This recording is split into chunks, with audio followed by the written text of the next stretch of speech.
Well, Kyle Walker has upset the Manchester City fans again. He's done it before. He's come out and said some stuff before that's really frustrated the Man City fan base. Of course, before he left Man City in the middle of last season, he wasn't performing great.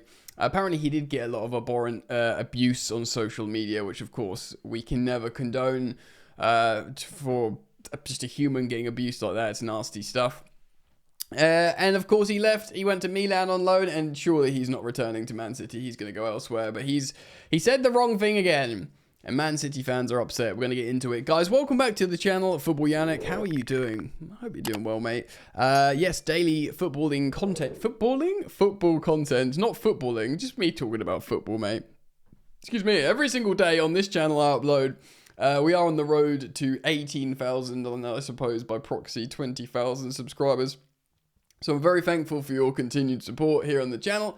I just speak about stories in football like today, big match results, or indeed transfers. So if you reckon you think you might like that, mate, hop on board. Choo choo, I'm driving. Right, so first of all, Kyle Walker was until very recently Manchester City's captain.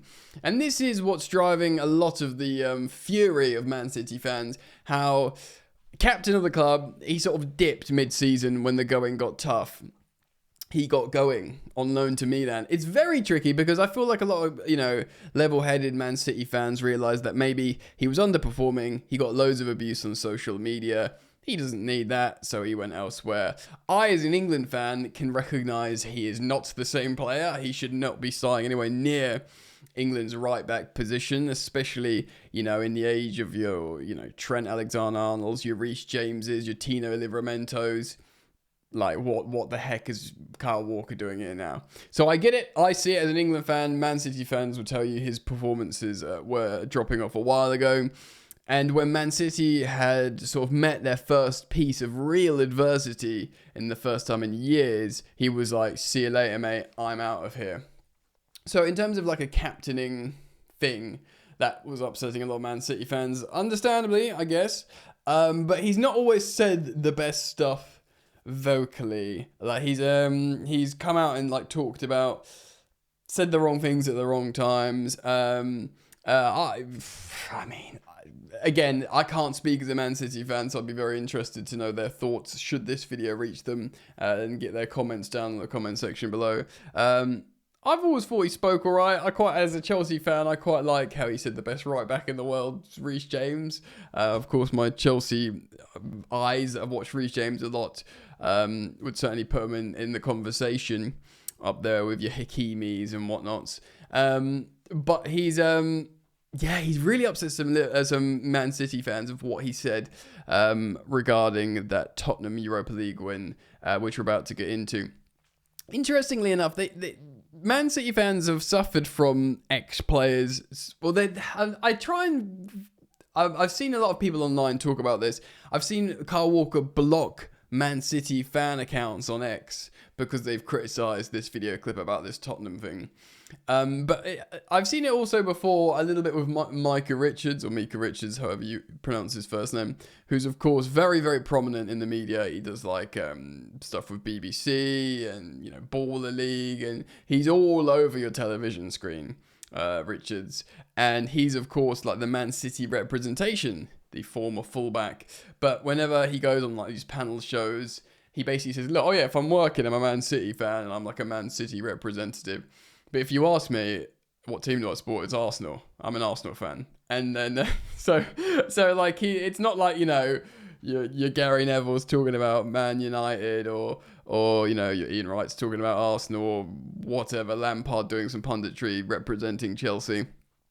He's been put on for City games. Mika Richards, he talks about City, but he's an Arsenal fan. Yeah, I'm an Arsenal fan. It's like, what's it? That panel show. I forget the name.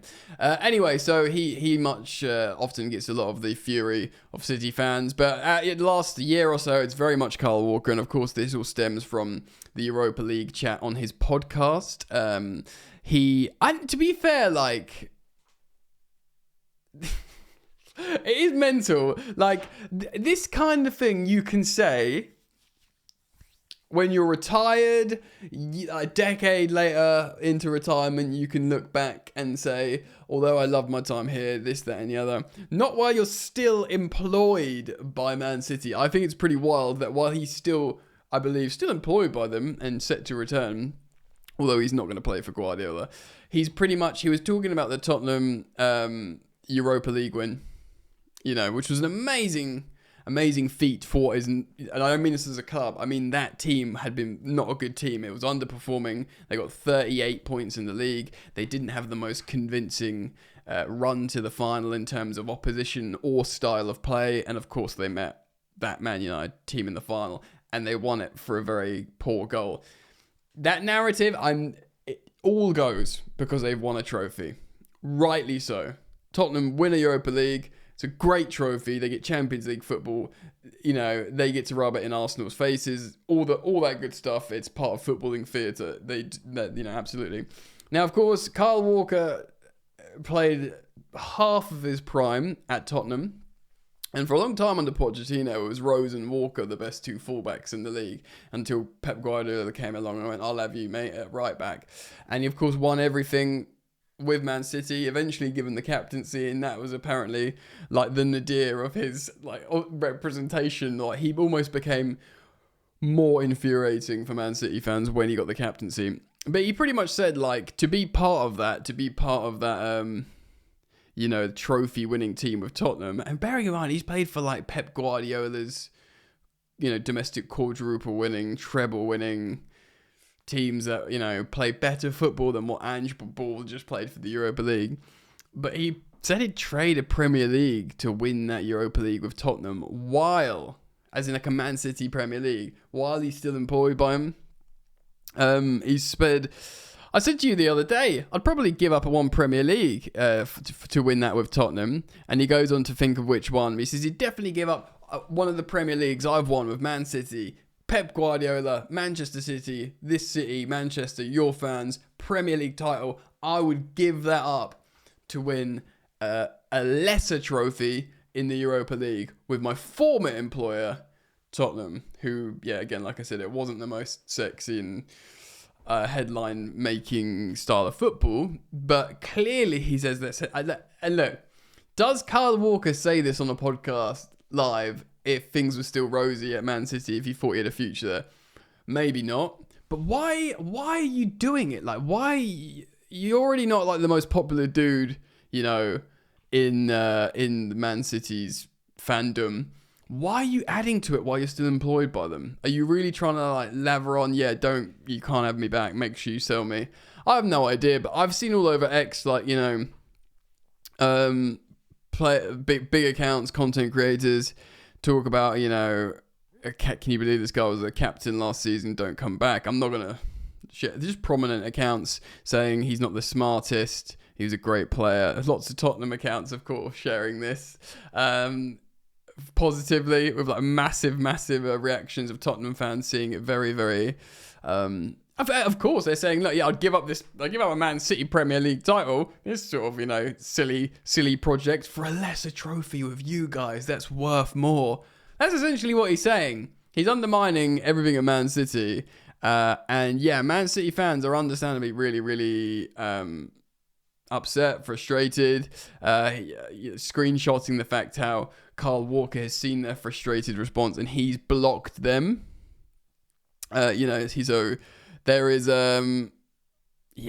a lot of outcry. It's not the first time that he's said something negative or unhelpful, but this has caused great amount of headlines, and he's definitely not the sharpest knife in the drawer to come out and say that about his current employers, undermine the success of winning a Premier League with Man City, devaluing it, and pretty much saying I'd rather win this second-rate European trophy with Tottenham. That would be worth more.